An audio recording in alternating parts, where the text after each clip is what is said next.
아마 여러분도 느끼실 겁니다. 내가 젊었을 때보다 요즘 세상이 훨씬 풍족해 보이는데 왜 내 통장은 점점 비어갈까? 혹시 이런 생각 해보신 적 있으신가요? 요즘 뉴스에 이런 말이 자주 나옵니다. 2030 세대는 부모 세대보다 가난해질 첫 세대다. 이건 단순히 젊은이들 얘기만은 아닙니다. 이 말 속에는 우리 6, 7대 세대가 지금도 불을 지키기 힘들어지고 있다는 경고가 들어 있습니다. 왜냐하면 전 세계적으로 지난 20, 30년 동안 경제 위기가 올 때마다 각국 정부와 중앙은행이 돈을 무지막지하게 풀어왔습니다. 그 돈이 서민 주머니로 곧장 들어오면 좋겠지만 현실은 그렇지 않죠. 돈은 항상 신용도가 높고 이미 자산이 많은 사람들에게 먼저 갑니다. 그 과정에서 부자는 더 부자가 되고 없는 사람은 빚만 늘어가는 구조가 만들어졌습니다. 가을바람이 불어오던 오후, 동네 노인정 앞 벤치에 김영수 어르신이 앉아 있었습니다. 손에 들린 얇아진 통장을 가만히 내려다보다가 길게 한숨을 내뱉었죠. 이상하네. 평생을 벌고 아껴서 모았는데 왜 지금은 통장이 이렇게 비어 있지? 옆에 있던 박선자 할머니도 고개를 끄덕였습니다. 맞아요, 영수 씨. 요즘은 장 보러 나가면 10,000원어치도 장바구니 한 귀퉁이를 못 채우겠어요. 예전엔 은행에 돈 넣어두기만 해도 이자가 불어났는데 지금은 그게 안 되네요. 두 사람의 대화는 단순한 푸념 같지만 사실은 우리 세대 모두가 마주한 이야기입니다. 젊을 때는 열심히 벌어서 모으면 언젠가 여유로운 노후가 올 거라 믿었죠. 그런데 지금은 왜 그 믿음이 흔들리고 있을까요? 예전에는 참 단순했습니다.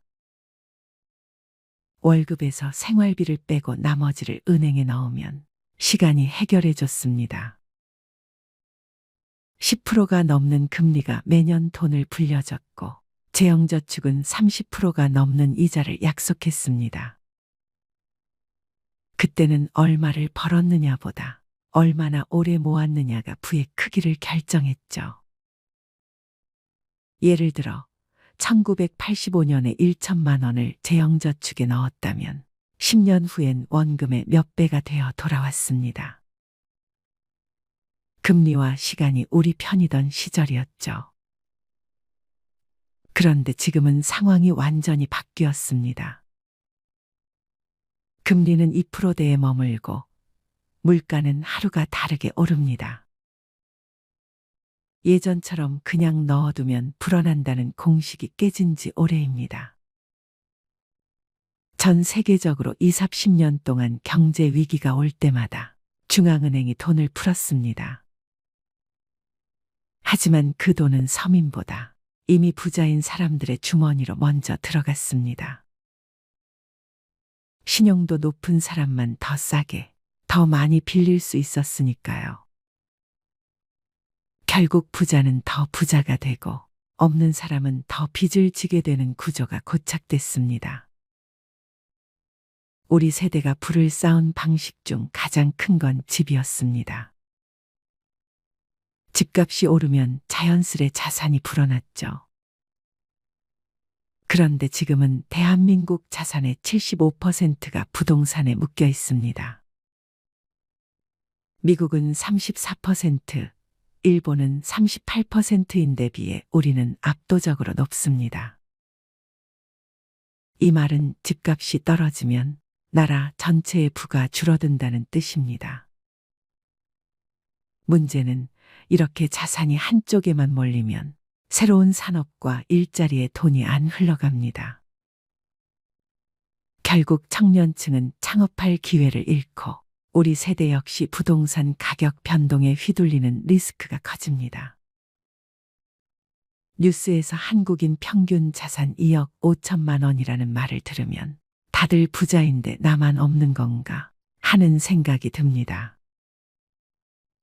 하지만 중요한 건 평균이 아니라 중위값입니다. 실제로 절반의 사람들은 자산이 1억 원도 안 됩니다. 평균이라는 숫자에 속아 상대적 박탈감에 빠지는 건 위험합니다. 중위값을 알면 목표도 현실적으로 세울 수 있습니다.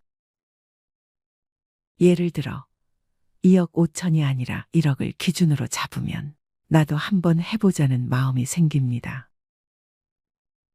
나이가 들수록 투자 원칙은 달라져야 합니다.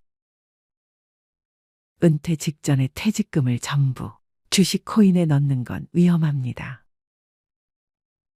일부는 달러, 금, 안정적인 채권 등으로 분산해야 합니다. 연 57%의 안정적인 수익률도 10년, 20년 꾸준히 유지하면 큰 자산이 됩니다. 그리고 해지 손실이 큰 상품은 피해야 합니다. 언제든 생활비를 뺄 수 있어야 하기 때문이죠. 우리 사회는 한 번 실패하면 재기하기 어렵습니다.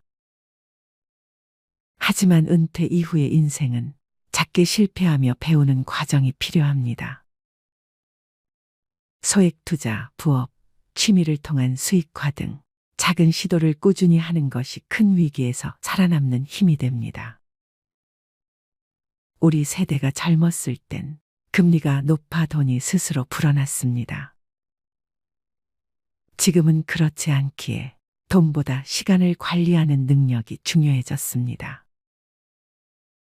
무엇에 시간을 쓰고 어떤 공부와 준비를 하느냐가 은퇴 이후 삶의 질을 결정합니다.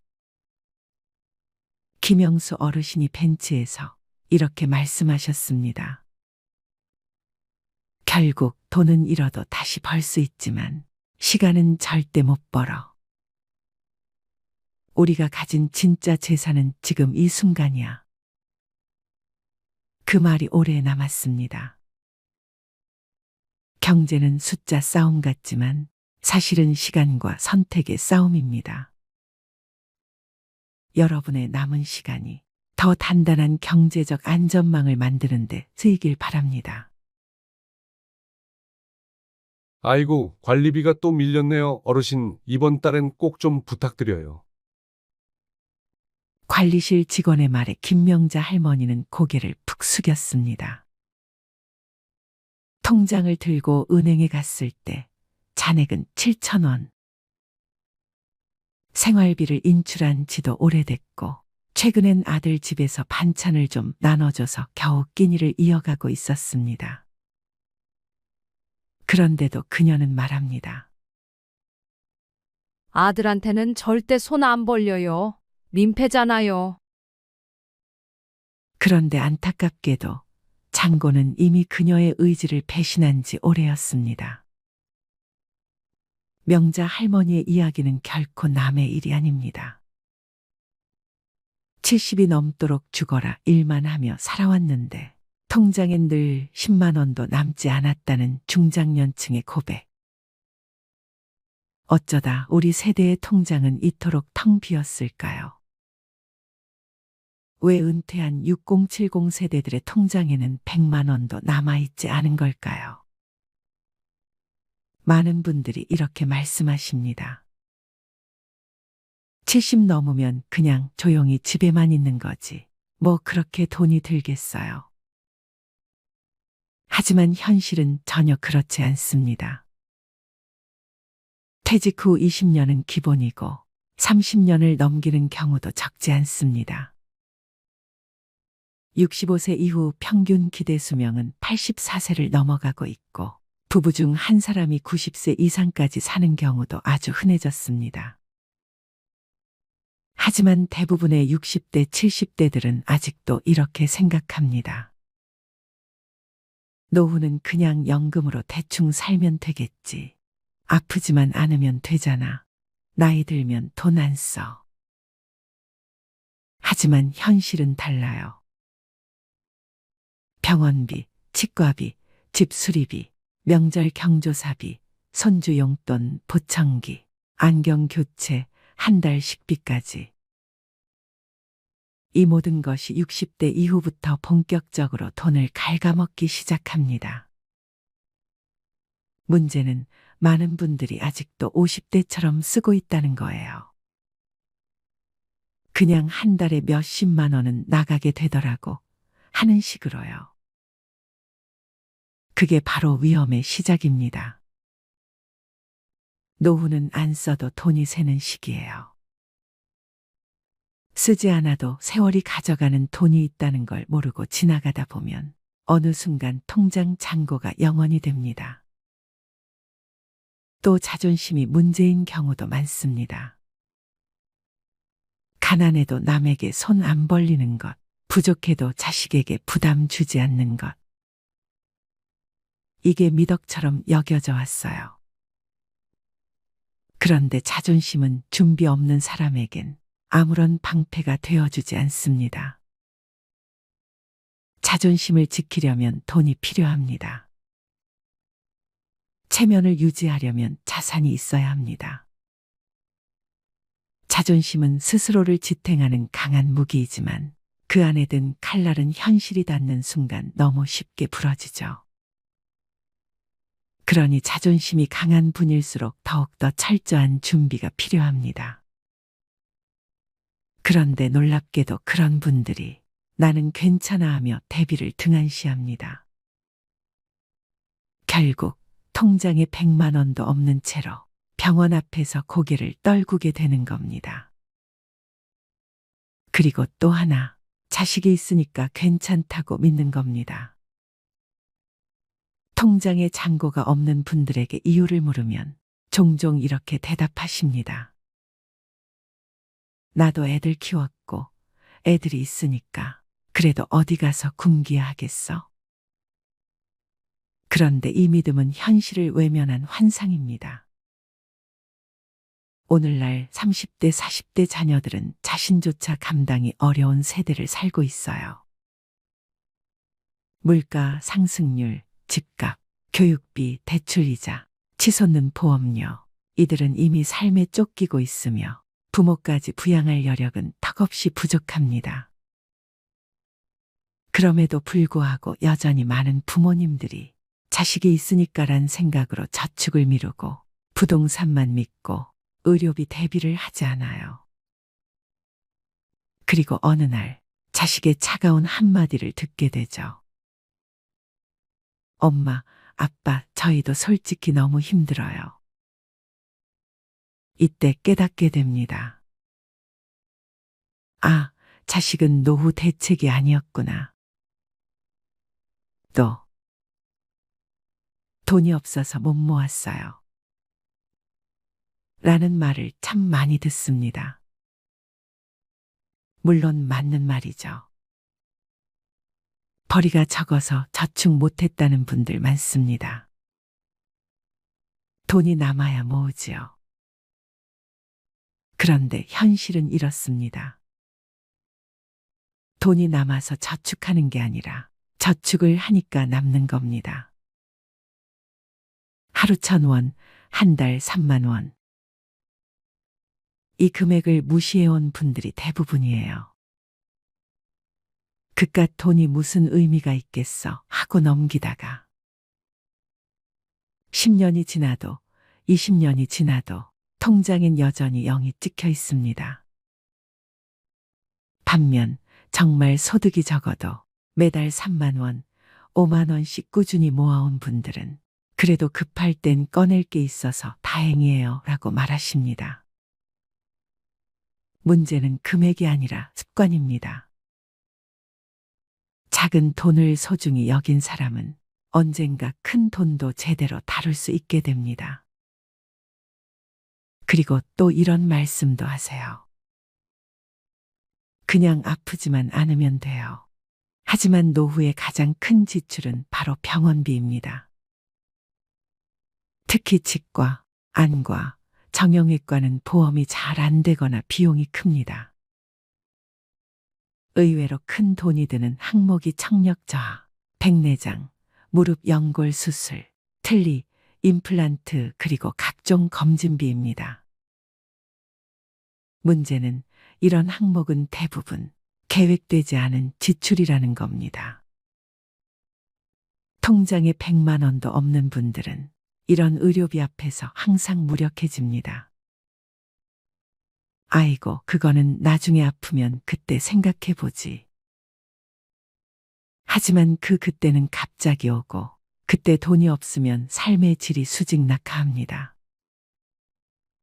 그런가 하면 삶의 낙이 없다고들 하십니다. 여가와 취미가 없다 보니 지출이 감정적으로 이루어지는 경우가 많습니다.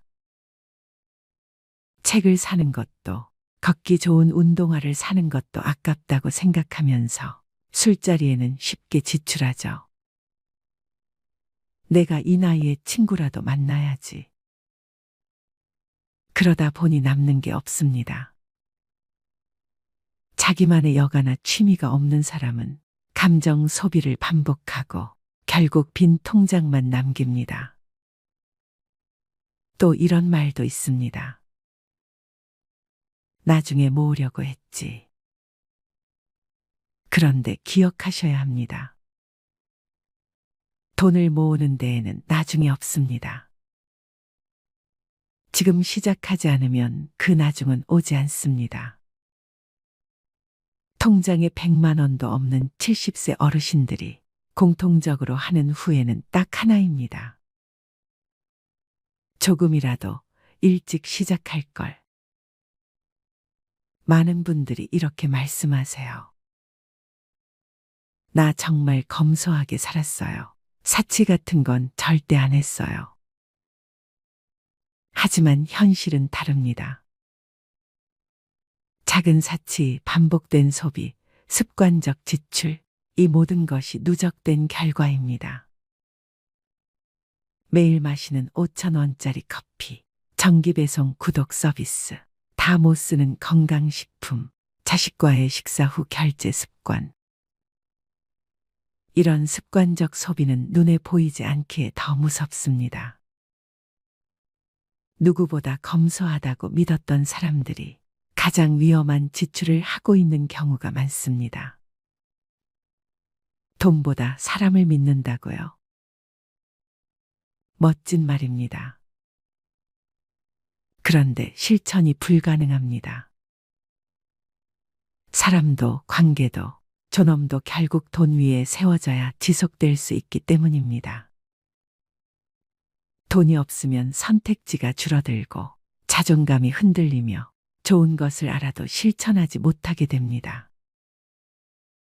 그리고 마지막으로 이런 체념이 가장 무섭습니다. 이 나이에 뭘 하고 희망을 아예 꺼버리는 거요. 하지만 정말 그럴까요? 지금 이 영상을 보신다면 아직 늦지 않았습니다. 1만 원부터 시작하세요. 매일 가계부를 써보세요. 하루에 커피 한 잔 안 마시고 저축하세요. 당장 1년 뒤 당신의 통장은 달라질 수 있습니다. 70세에도 인생은 다시 시작할 수 있습니다. 통장 잔고가 0원이어도 오늘부터 진짜로 변화하고자 하는 의지가 있다면 그 인생은 마이너스에서 플러스로 향할 수 있습니다. 작은 돈을 무시하지 마세요. 주관 없는 소비를 경계하세요. 자식이 아닌 나의 힘으로 설 준비를 지금 하세요. 그리고 꼭 기억하세요. 돈이 없어서 불행한 게 아닙니다. 돈이 없는데도 바꾸려 하지 않을 때, 그때 진짜 불행이 시작됩니다. 박종수 할아버지는 은퇴 후 몇 년 동안은 어떻게든 자립하며 살아갔습니다. 하지만 투자 실패와 과도한 지출로 인해 점점 재정 상태가 악화되면서 그는 더 이상 혼자 힘으로 생활을 유지할 수 없었습니다. 어느 날 결국 그는 큰 결심을 하고 자식들에게 돈을 부탁하기로 합니다. 그날 오후 종수 할아버지는 가장 큰 아들인 영수의 집을 찾아갔습니다. 평소에도 자주 오가던 집이었지만 오늘은 발걸음이 무거웠습니다. 초인종을 누르자 영수가 문을 열어주었습니다. 아버지, 웬일이세요? 오랜만에 오셨네요. 종수 할아버지는 어색하게 웃으며 집 안으로 들어갔습니다. 따뜻한 차를 대접받으며 그는 몇 번이나 입을 때려다가 다시 다물었습니다. 결국 마음을 굳게 먹고 조심스럽게 말을 꺼냈습니다. 영수야, 아버지가 정말 미안한데 이번 달 생활비가 부족해서 좀 도와줄 수 있겠니? 영수는 순간 당황한 듯 멈칫했습니다. 그는 이미 가정의 생계를 위해 열심히 일하고 있었고 아이들의 교육비와 각종 생활비로 부담이 컸기 때문입니다. 그러나 아버지를 외면할 수는 없었습니다. 네, 아버지, 얼마나 필요하세요? 종수 할아버지는 잠시 머뭇거리다 조심스럽게 말했습니다. 한 50만 원 정도면 될 것 같구나. 급한 건 다 해결하고 나면 갚을 수 있을 거야. 영수는 깊은 한숨을 내쉬며 알겠습니다. 아버지, 제가 이번 달은 좀 빠듯하긴 한데 어떻게든 해볼게요. 라고 대답했습니다. 그날 밤 종수 할아버지는 집으로 돌아와 마음이 착잡했습니다. 자식에게 손을 벌린다는 것이 자존심에 큰 상처를 입혔고 자신이 얼마나 비참한 처지에 놓여 있는지를 실감했습니다. 그는 눈물로 젖은 베개를 끌어안고 잠을 이루지 못했습니다. 며칠 후 딸 영희에게도 같은 부탁을 해야만 했습니다. 그는 딸의 집에 방문하여 손녀와 함께 시간을 보내다가 어렵게 입을 열었습니다. 영희야, 아빠가 정말 미안한데 생활비가 좀 부족해서 말이다. 내가 조금 도와줄 수 있을까? 영희는 놀란 표정을 감추지 못했습니다. 아빠, 무슨 일이세요? 요즘 많이 힘드신가 봐요. 그녀는 아버지의 손을 잡고 걱정스러운 눈빛으로 물었습니다. 그래, 영희야. 아빠가 좀 어려운 상황에 놓였단다. 이번 달만 좀 도와주면 안 될까? 영희는 눈물을 참으며 물론이에요, 아빠. 제가 어떻게든 마련해 볼게요. 라고 말했습니다. 종수 할아버지는 자식들의 얼굴을 보며 더욱 마음이 무거워졌습니다. 자식들에게 짐이 된다는 사실이 그를 괴롭혔고 그는 자신이 잘못된 결정을 내렸음을 후회하며 자책했습니다. 자식들에게 손을 벌릴 때마다 그는 더욱 비참해졌고 그들에게 부담을 주는 자신의 처지가 너무도 서글펐습니다. 이렇게 박종수 할아버지는 말년에 자식들에게 돈을 부탁하며 비참한 나날을 보냈고 자식들은 그런 아버지 때문에 힘들어했습니다. 그는 자식들에게 미안함과 고마움을 동시에 느끼며 자신의 실수로 인해 가족 모두가 고통받고 있다는 사실에 깊은 후회를 했습니다. 종수 할아버지는 자식들에게 손을 벌린 이후 자신의 과거를 돌아보며 많은 후회를 하게 되었습니다. 그는 젊은 시절에 많은 잘못된 선택을 했다는 것을 깨달았습니다. 특히 몇 가지 지출은 그의 재정 상황을 악화시키는 큰 원인이었습니다. 첫째로, 종수 할아버지는 젊었을 때 친구들과의 술자리에 많은 돈을 썼습니다. 그는 술을 좋아했고 친구들과 어울리는 것을 즐겼습니다. 매주 금요일 저녁마다 그는 친구들과 함께 술집에 가서 밤늦게까지 술을 마셨습니다. 그때는 재미있고 즐거운 시간이었지만 그렇게 쓴 돈이 한 달, 한 해를 넘어가며 상당한 금액이 되었음을 나중에야 깨달았습니다. 그는 그 돈을 저축하거나 투자했다면 지금과는 다른 상황이었을 것이라고 후회했습니다. 둘째로, 종수 할아버지는 무리한 모임과 회식에 큰 돈을 썼습니다. 회사에서 중요한 자리나 회식이 있을 때마다 그는 자신이 적극적으로 나서서 계산을 하곤 했습니다. 후배들과 동료들에게 좋은 인상을 주고 싶어 했기 때문입니다. 그는 자신의 지갑을 열며 후배들에게 인심을 베푸는 것이 당연하다고 생각했지만 그로 인해 쌓인 비용은 그의 재정에 큰 부담이 되었습니다. 셋째로, 종수 할아버지는 가족 여행에 많은 돈을 썼습니다. 그는 가족들과의 추억을 만드는 것이 중요하다고 생각해 자주 여행을 떠났습니다. 해외여행도 여러 번 다녀왔고 국내에서도 좋은 숙소와 맛있는 음식을 즐기기 위해 아낌없이 돈을 썼습니다. 물론 가족들과의 추억은 소중하지만 그로 인해 재정적 여유가 사라진 것을 후회했습니다. 넷째로, 그는 고급 소비품에 많은 돈을 썼습니다. 명품 가방, 고급 시계, 최신 전자기기 등을 사면서 그는 일시적인 만족감을 느꼈지만 나중에 그것들이 자신의 삶에 얼마나 큰 영향을 미쳤는지 깨닫게 되었습니다.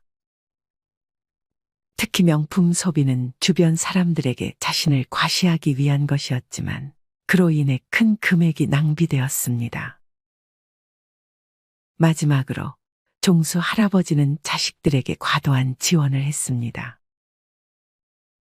자식들이 결혼할 때, 집을 장만할 때, 심지어 손자들의 교육비까지 그는 아낌없이 지원했습니다. 자식들을 도와주는 것이 부모의 당연한 역할이라고 생각했지만 그로 인해 자신의 노후 자금을 마련하지 못했다는 것을 후회했습니다. 이렇게 종수 할아버지는 자신의 과거를 돌아보며 많은 후회를 했습니다. 그는 자식들에게 부담을 주지 않기 위해 신중하게 재정 관리를 했어야 했다는 것을 깨달았습니다.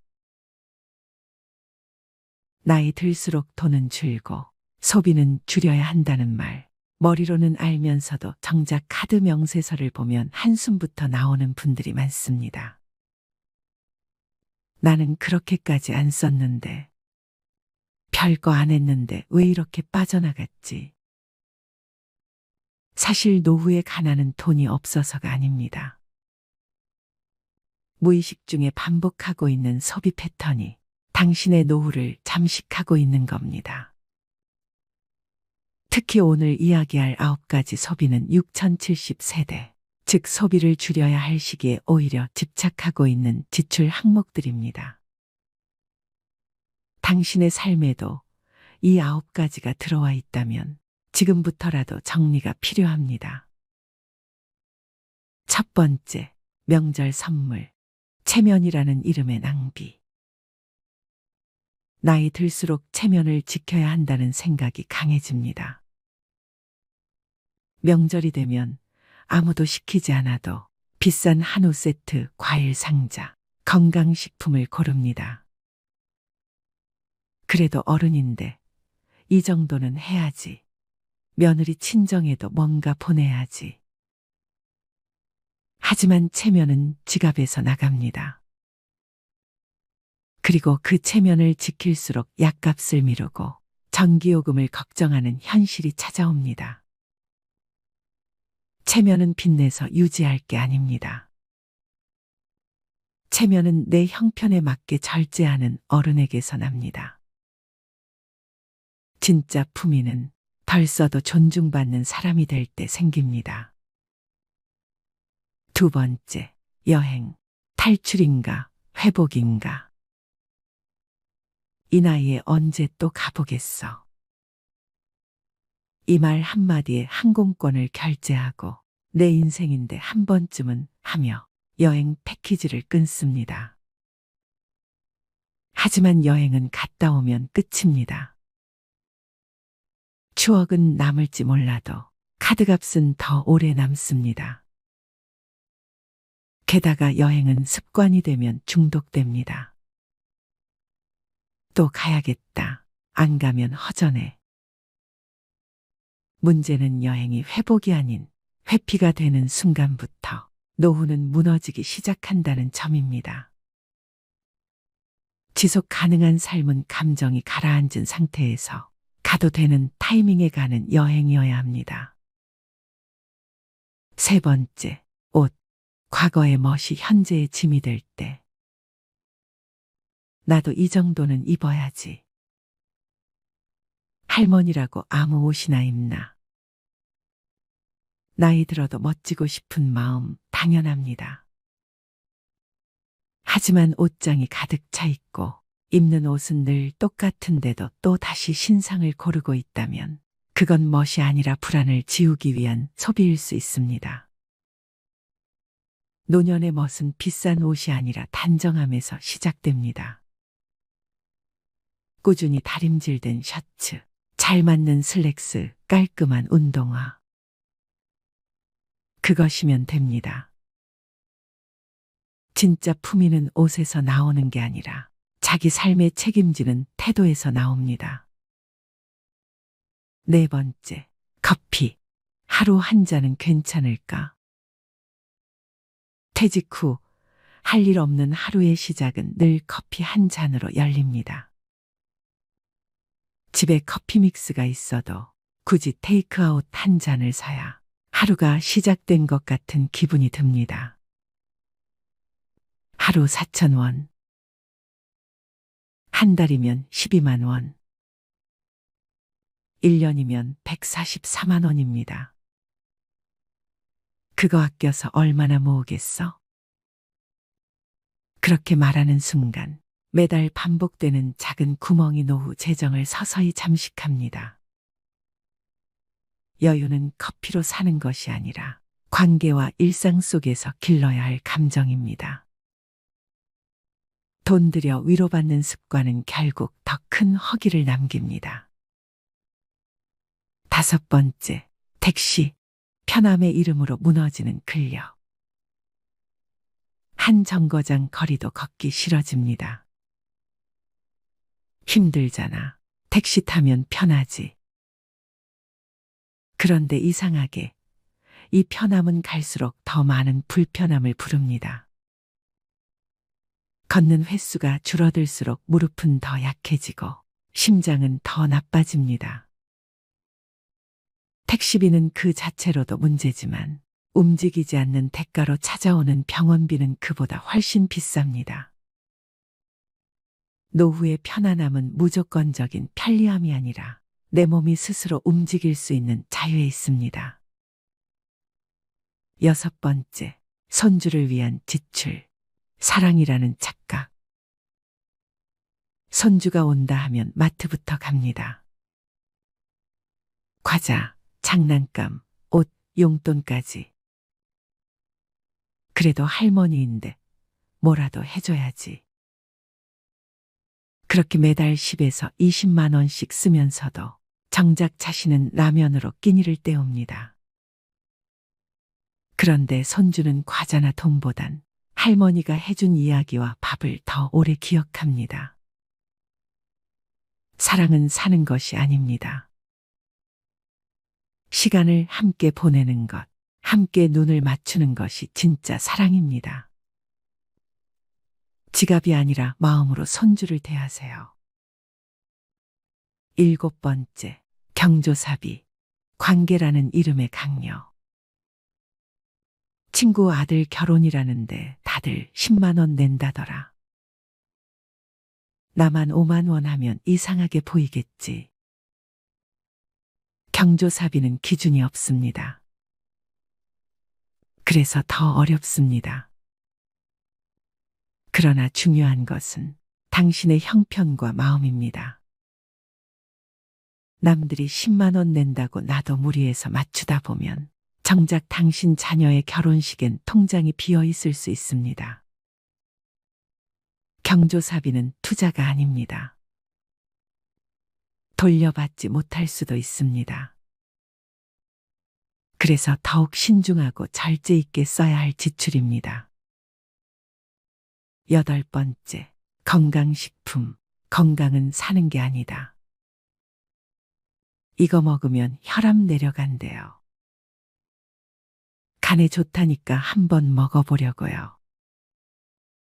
TV, 유튜브, 카톡, 곳곳에서 들려오는 기적의 약들. 하지만 정작 병원에서는 별 효과 없습니다 라는 말만 돌아옵니다. 건강은 한 알로 회복되는 것이 아니라 식사, 수면, 운동, 스트레스 관리라는 기본에서 회복됩니다. 믿음으로 삼킨 알약이 당신의 노후를 지켜주지 않습니다. 건강은 소비가 아니라 생활입니다. 9번째, 자동차. 탈 수 있는가, 감당할 수 있는가. 차가 있어야 어딜 가든 편하지. 이 나이에 버스 타기엔 좀. 차는 편리하지만 주유비, 보험료, 정기검사, 수리비, 주차비, 감가까지 계속해서 돈을 잡아먹습니다. 특히 쓰지 않으면서도 가지고만 있는 차는 가장 비싼 소비입니다. 탈 일이 없다면 차를 유지하지 않는 것도 선택입니다. 진짜 자유는 가지지 않아도 불안하지 않은 상태에서 생깁니다. 사람은 더 가지는 싸움에서 행복해지는 것이 아니라 덜 가지는데도 괜찮아지는 싸움에서 자유로워집니다. 누군가는 말합니다. 나이 들면 소박하게 살아야 한다. 하지만 진짜 소박함은 절제가 생활이 된 사람에게서 나옵니다. 아리스토텔레스는 이렇게 말했습니다. 훌륭한 삶이란 많은 것을 소유한 사람이 아니라 적게 필요로 하는 사람에게 주어진다. 당신의 소비 습관은 지금 당신이 어떤 사람인지 말해주는 거울입니다. 그 거울을 마주하고 불필요한 것들을 하나씩 덜어낼 때 비로소 당신의 삶은 가난에서 벗어나기 시작합니다. 더 벌 수 없다면 덜 쓰는 것이 지혜입니다. 덜 쓰는 삶이 결국 더 오래, 더 평온하게 당신을 지켜줄 것입니다.